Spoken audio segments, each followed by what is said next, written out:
سەردانەکەی جۆ بایدنە کە یەکێکە لە پرسە سەرەکیەکان ئەمڕۆ تاوای میدیاکانی جیهان و ڕۆژهەڵاتی ناوەڕاست چاویان لەسەرم بابەتەیە ئامانجی سەردانەکەی بایدن چییە؟ بۆچی هەوڵدەدات لە نێو ئیسرائیل و هەروە فەڵەستینەوە گفتوگۆکانی یاخود سەردانەکەی دەست پێ بکات؟ ئامانجی سەرەکی جۆ بایدن لەم هەنگاوی چییە؟ و هەروەها لە ئێستادا دەزانین ناکۆکی پێشتری نێوان سعودیە و ئێران هەبوو بۆ هەژمونە سیاسی کە لە ڕۆژهەڵاتی ناوەڕاستا هەیە. دەزانین ئێرانێکێکە لە وڵاتە دیارەکان خاوەن هەژمونی دیاریکراوی خۆی لە ڕۆژهەڵاتی ناوەڕاستە و بە دیاریکراوی لە چەند وڵاتێکە گەرباسی لەوە بکرێت. لە ئێستادا سعودیە بەڕکابەری سەرسەختی ئێراندا دەمرێت بۆ وەرگرتنی ئەم هەژمونە لە دەستی ئێران. بۆیە سەرباری ئەم ناکۆکیانە بەناو لە ڕێگەی عێراقەوە هەوڵ دەدرێت کێشە و ناکۆکیەکانی نێوان ئیسرائیل و یاخود نێوان ئێران و سعودیە کەم بکرێتەوە. لە سەروبەندی ئەم چارەسەریەدا جۆ بایدن دەگاتە ڕۆژهەڵاتی ناوەڕاست. ئایا جۆ بایدن ئامانجی چیە لەم سەردانە؟ من لەسەرم بابەتە میوانێکم دەبێت ڕاستەخۆ گفتوگۆی لەگەڵا دەکەم. بەڕێز دکتۆر محەممەد جەلال کە بەڕێزیان پسپۆری سیاسەتی دەرەوەی ئەمریکان ڕاستەخۆ لە هەولێرەوە میوانی من دەبن. دکتۆر سپاس بۆ ئامادەبوونت لێکدانەوە گشتیەکان بۆ سەردانەکەی ئەمڕۆی جۆ بایدن بۆ ڕۆژهەڵاتی ناوەڕاست چۆن لێک دەدرێتەوە؟ بۆچی جۆ بایدن بڕیاریدا لە ئیسرائیلەوە گەشتەکەی دەست پێ بکات؟ ئەم کاتتان باش. بەڕاستی ئەمریکا جۆرێک لە نەزڕەیەک یان تێڕوانینێکی دروست کردووە لای وڵاتانی ڕۆژهەڵاتی ناوەڕاست بە تایبەت ئەوانەی کە دۆستی ئەمریکان کە غیابێکی هەیە یان تەڕاجع و یان جۆرێک لە پاشەکشەی هەیە. ئەمریکا چەند ئامانجێکی سەرەکی هەیە دیارە لە ڕۆژهەڵاتی ناوەڕاستە وەکو ئامانجی سیاسەتی دەرەوەی یەکێکیان پاراستنی هەژمونی خۆیەتی لە ڕۆژهەڵاتی ناوەڕاست. یەکێکی تر لەو ئامانجانە دابینکردنی نەوتە بۆ بازاڕەکانی جیهان و لە عینەن کاتیشە پاراستنی ئەمنیەت و ئیسرائیل ئەمنیەت و ئاسایشی ئیسرائیل. طبعاً گەڕانەوەی بایدن دوای ئەم غیابە زۆرە و یەکەم سەردانێتی وەکو سەرۆکی ئەمریکا بۆ ڕۆژهەڵاتی ناوەڕاست ئەو پەیامە ئەگەیەنێ کە ئەمریکا پاشەکشەی نەکردووە لە ڕۆژهەڵاتی ناوەڕاست و بکەرێک و ئاکتەرێک و هێزێکی سەرەکیە لە ناوچەکە. هەرچەنە لە واقعا بەڕاستی ئەمریکا هەندێک تێبینی لەسەر دروست بووە. بۆ نمونە بوونی رووسیا لە سووریا ئەمە بووە بەڕکابەرێک لەگەڵ ئەمریکا لە ناوچەکە و مای نیگەرانی وڵاتانی جیهان. تەواجود و بوونی چین لە ناوچەکە ئەمەش بۆ بە هۆکارێک کە هەندێک کەس بڕوان وایە خەریکە وردە وردە هەژمونی چین بەسەر ناوچەکە خۆی ئەسەپێنێ. ئەمە بەنسبەت قەزیەی نەوتەوە ئێستا ئەمریکا یەکێکە یان گەورەترین بەرهەمهێنەری نەوتە لە جیهانە. بەنسبەت بازاڕەکانی خۆیەوە نەوتی پێویست نییە وەکو خودی خۆی.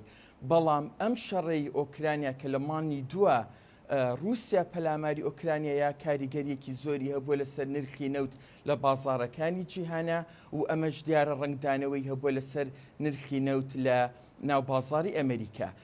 بایدن ئەزانێت لە مانگی 11 هەڵبژاردنەکانی کۆنگرێس بەڕێوەیە بەرزبوونەوەی نرخی نەوت لە بازاڕەکانی خۆیان دیارە کاریگەریە بێ لەسەر ئەو دەڵانێک کە دیموکراتەکان بەدەست دێهێنن لە هەڵبژاردنەکانە.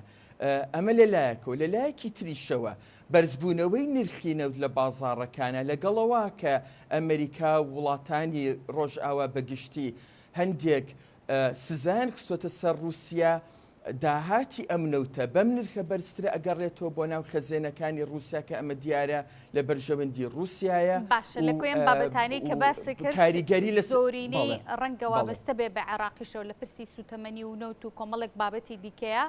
بەڵام هێشتا لە نێو ئەم بابەتەیە بۆچی پرسی عێراق و کۆبوونەوەکانی بایدن عێراقی تێدانە؟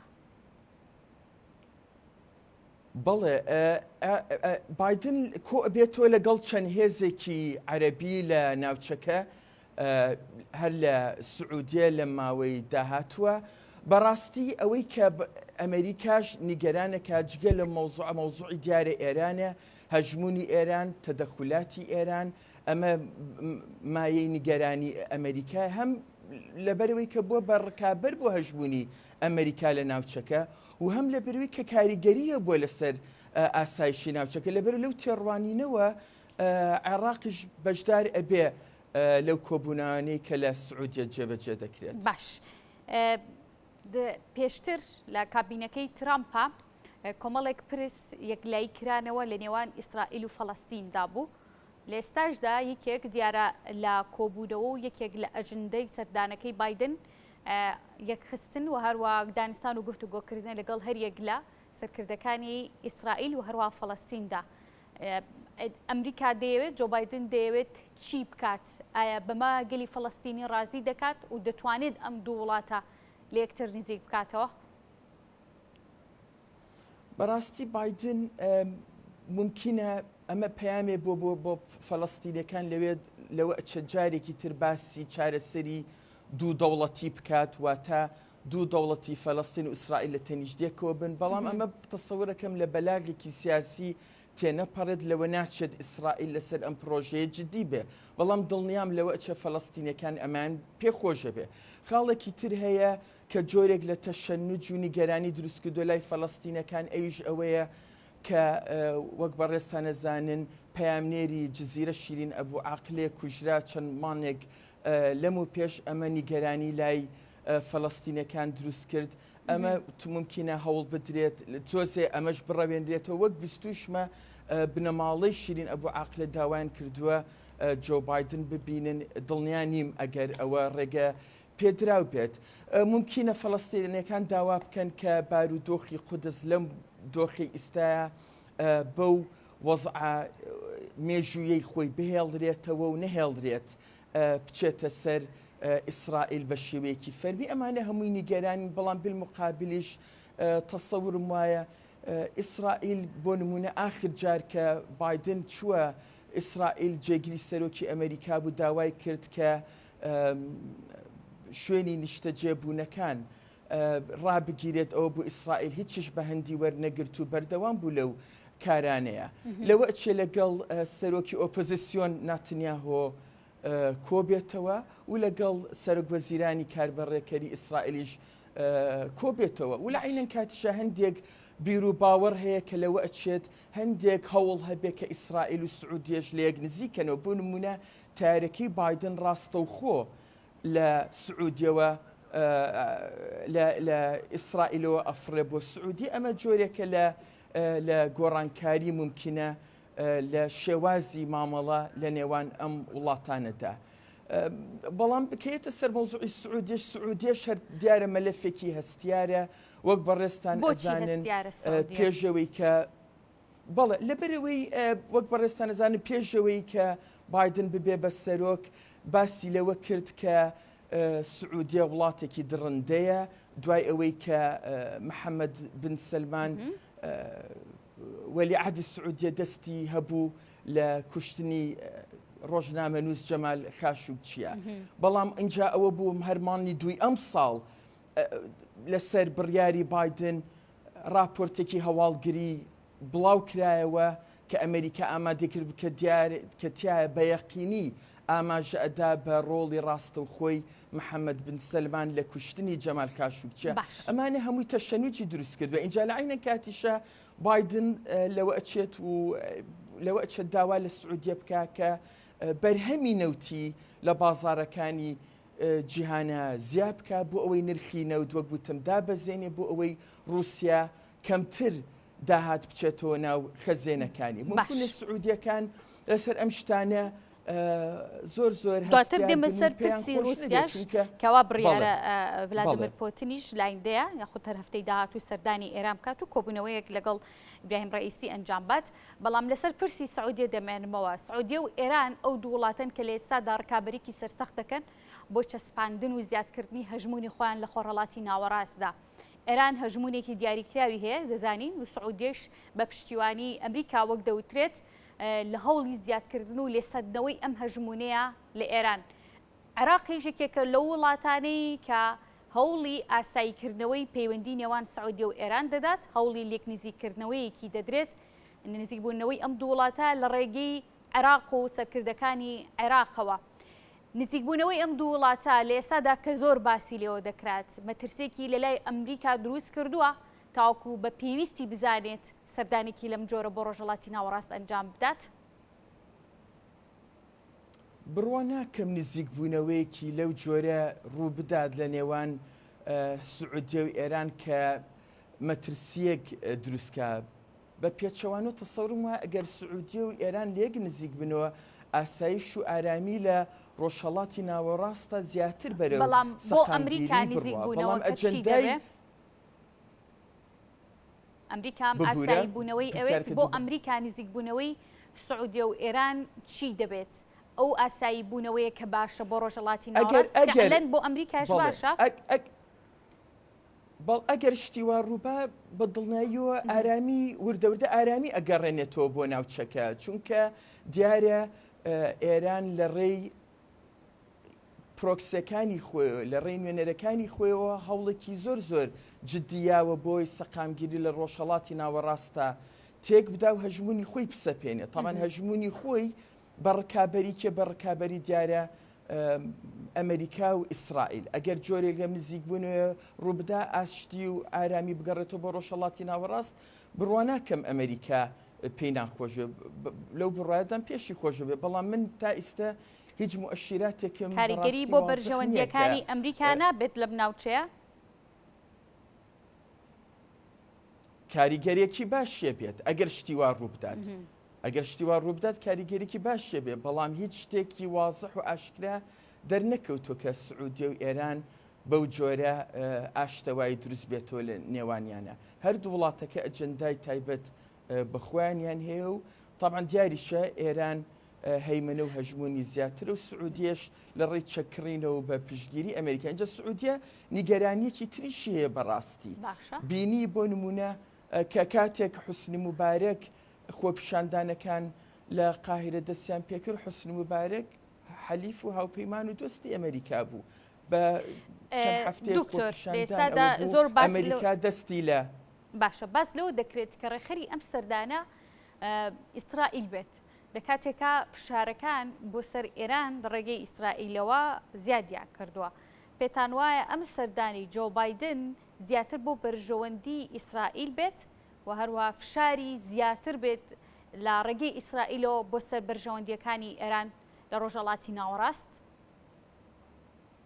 بەڵێ بە دڵنیاییەوە وەگوتم یەکێک لە ئامانجە سەرەکیەکانی ئەمریکا لە ڕۆژهەڵاتی ناوەڕاست ئاسایش و ئەمنیەت و پاراستنی دەوڵەتی ئیسرائیلە. ئەمە دیارە پەیامێکی ئاشکرایە بۆ ئێران و وەک بەڕێزیشتانە زانن ئەو دەومە ئەو تەکنۆلۆژیای پاراستنی ئیسرائیل لە ساڕوخەکانی حەماس لەسەر ئەساسی تەکنۆلۆژیایەکی ئەمریکایە، هەرچەنە بەڕاستی گۆڕانکاریش زۆر زۆر ڕوویداوە. یعنی ئیسرائیل لەو جێمەترسیایە نییە کە جارانتیا بوو.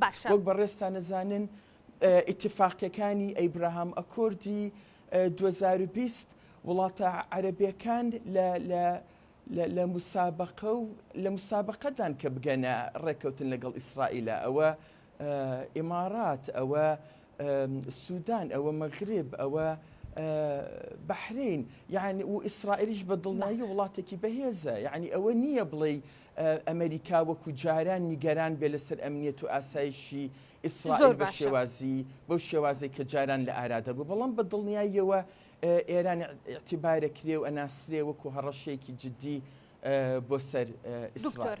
و ممکنیش حتا تەغییراتی تر ڕووبە، ممکنە هەرچەنە نەک لە شێوەیەکی ڕسمی محتەمەلە هەندێک وڵاتانی عەرەبی کە دۆستی ئەمریکان و ئیسرائیل جۆرێک لە هاوپەیمانێتێکی نافەرمی دروستکەن بۆ بەرەنگاربوونەوەی ئێران.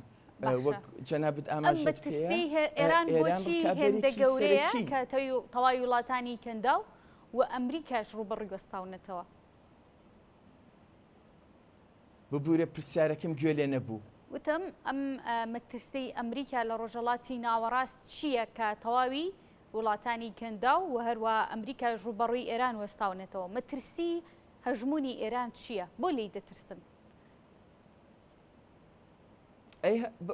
معلومە ئێران ئەوێت هەیمەنە و هەیبەتی خۆی بەسەر ناوچەکە بسەپێنێ ئەو وڵاتانەی کە لە نزیکنەوە ئایا لە ڕێگای تائیفەی شیعەگەرێتیەوە بێ یان لە ڕێگای فشار و بەرژەوەندیەوە بێ بیان خاتە ژێر تەسیر و کاریگەری خۆی بۆی بەرژەوەندەکانی خۆی پێجەبەجێگا بەڵام ئەوەی وە گوتم یعنی شتێکی سروشتە لە پەیوەندە نێو دەوڵەتەکانە ئەمریکا ژێوێ هەمان ئامانج جێبەجێ بکە وڵاتانێکە نزیکن لێوەی بتوانێت لە ڕێی کاریگەریەوە بەرژەوەندەکانی خۆی لەگەڵ بەرژەوەندەکانی ئەوان بە تەریب بکات بۆ ئەوەی ئەجەندای گەورەی ئەمریکا لە ڕۆژهەڵاتی ناوەڕاست جێبەجێگا ئێرانیش دیارە هەمان ئامانجی ئەبێت. باشە لێسادا دەزانین ناتۆ وڵاتانی ئەوروپایی لە خۆی گرتووە وڵاتانی ئەمریکای لە چەند وڵاتێکی لە خۆی گرتووە لە ڕۆژئاوا کە هاوپەیمانی باکووری ئەتڵەسی پێدەوترێت لە ئێسادا ئەگەرێک هەیە بۆ دروستکردنی ناتۆیەک لە ڕۆژهەڵاتی ناوەڕاست ئەگەری دروستکردنیم هاوپەیمانیە تاشەن ئەگەرێکی ممکن و واری دەڕوو بدات. وڵی وە گوتم ئەگەرێکی زۆر بە شێوەیەکی فەرمی تەسەور ناکەم بێتەکایەوە بەڵام ممکنە بە شێوەیەکی ناڕەستە و خۆ وەک باسم کرد ئیسرائیل لەگەڵ هەندێک لە وڵاتە عەرەبیانی کە ئێران بە هەڕەشە ئەزانن جۆرێک لە هاوپەیمانێکی نهێنی بکەن بۆی بتوانن ئیحتیوا و سنوورێ بۆ هەیمەنە و هەژمونی ئێران دابرێن بەڵام تەسەور ناکەم شکڵێکی فەرمی وەرگێت جارێک تەسەورەکەم تۆزی ئەوە زووە ئەو قۆناغە جارێک زەحمەتە بێتەکایە ممکنە چەند ساڵێکی تر بێتەکایە وەک گوتم ئەوە تا وڵاتە عەرەبیەکان پێشبڕکێەکەن بۆی بگەن بە ئیتیفاقیە و هاوپەیمانەتی لەگەڵ ئیسرائیل 30 ساڵ 40 ساڵ لەمە پێش 50 ساڵ لەمە پێش ئەمانە بە شتی نەشیا و نەگونجاو ئەزانرا ئەوە تا زەمن خۆناغەکان کاتەکان ئەگۆڕن بەڵام تەسەور ناکەم ئەگەر بش بێت بە شێوازێکی نافەرمیە بێت زۆر باشە شێوازێکی نافەرمی فەرمی وەرناگرێت ناتۆیان شتێک لە هاوشێوەی سەردانی ڕۆژهەڵاتی ناوەڕاست دەکات ئەو دیدگایەکی تایبەت بخۆی هەیە کە ئەو دەوێت کۆمەڵێک دەستکەوت لە ڕێگەی وەکو باسیلیەوە دەکرێت کۆمەڵێک دەستکەوتی تایبەتی بۆ ئەمریکا بەدی بهێنێت لە ڕێگەی وڵاتانی ڕۆژهەڵاتی ناوەڕاستەوە بەڵام بەگشتی دەشێت کە دەڵێن بایدن نوێنەرایەتی دیموکراتەکان دەکات ئەمێ بزانم فعلەن دیدگای دیموکراتەکان هەمان دیدگای بایدنە بۆ خۆرهەڵاتی ناوەڕاست بەڕاستی کە دێتە سەر سیاسەتی دەرەوە من بەش بە حاڵی خۆم گۆڕانکاریەکی ئەو تۆ نابینم لە دیدگای دیموکراتەکان یان جمهوریەکان بە گشتی بەرژەوەندی ئەمریکا یەک بەرژەوەندیە دیموکرات لەسەر حکوم بێ یان کۆماریەکان بەڵام ئەوەی کە بۆ نمونە بایدن نیگەرانەکە دیارە ئەم وەزعەیەکە لە ئۆکرانیا ڕوویاوە مەوزوعی نەوتە وە گوتم لەوە ئەچەیەکێک لە داواکارە سەرەکیەکان یان ممکنە فشارە سەرەکیەکانی بایدن بۆ سەر سعودیە زیادکردنی بەرهەمی نەوت بێت بۆ ئەوەی رووسیا کەمتر پارە بچێتەوە ناو خەزێنەکانی ئەگینا بەڕاستی جگە لەوە تەسەورەکەم هەر زیاتر پەیامێک بێ کە بە ناوچەکە بڵێ ئێستا بۆ نمونە هەندێک تێڕوانین هەیە کە گوایە هەندێک وڵاتی عەرەبی تەواو نیگەرانن لە پێگەی ئەمریکا لە ڕۆژهەڵاتی ناوەڕاستە ئەترسن چین جێگای بگرێتەوە ئەگەر چینی جێگای بگرێتەوە تەمان هیچ شتێکی ڕوون نییە بڵێن بڵێن بە ئاشکرا ئەوە ڕوویدا بێ بەڵام لە عینەن کاتیشە ئەو وڵاتانی ڕۆژهەڵاتی ناوەڕاست عەرەبیانە لە ئاسایشی خوایەکەنەوە و ئاەوێت ببوورە گوێم لە پرسیارەکەت نەبوو باس لەوە کرد کە کۆمەڵێک وڵات دیدگایان جیاوازە بۆ ئەمریکا بۆ سەردانەکەی بایدن ئەو وڵاتانە کامانن لە ڕۆژهەڵاتی ناوەڕاستە کە ئەڵێم دیدگایان جیاواز دیدگاکە چییە؟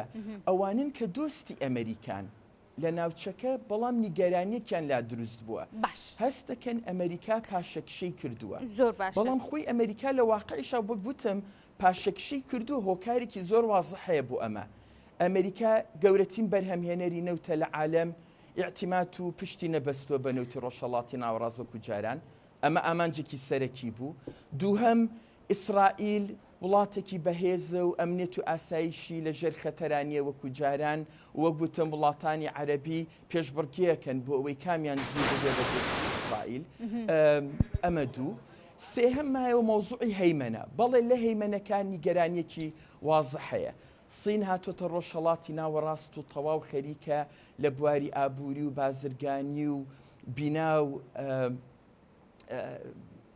ژێرخانی ئابووری وڵاتانە ناوچەکە دەستێکی ئاشکرای هەیە ئەمە بووە بە نیگەرانی بۆ ئەمریکا لە عینەن کاتە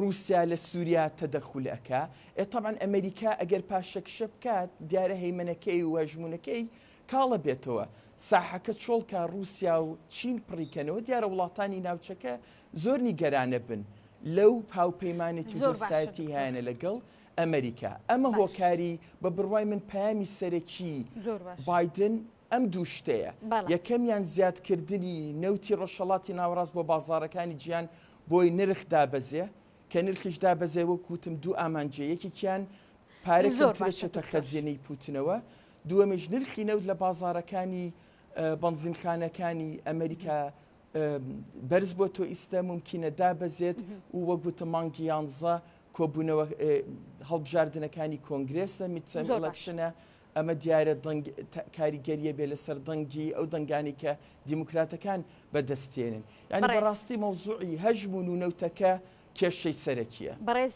دکتۆر محەممەد جەلال کە بەڕێزیان پسپۆری سیاسەتی دەروی ئەمریکا بوون ڕاستەوخۆ لە هەولێرەوە میوانی من بووی زۆر سپاس بۆ ئامادەبوونت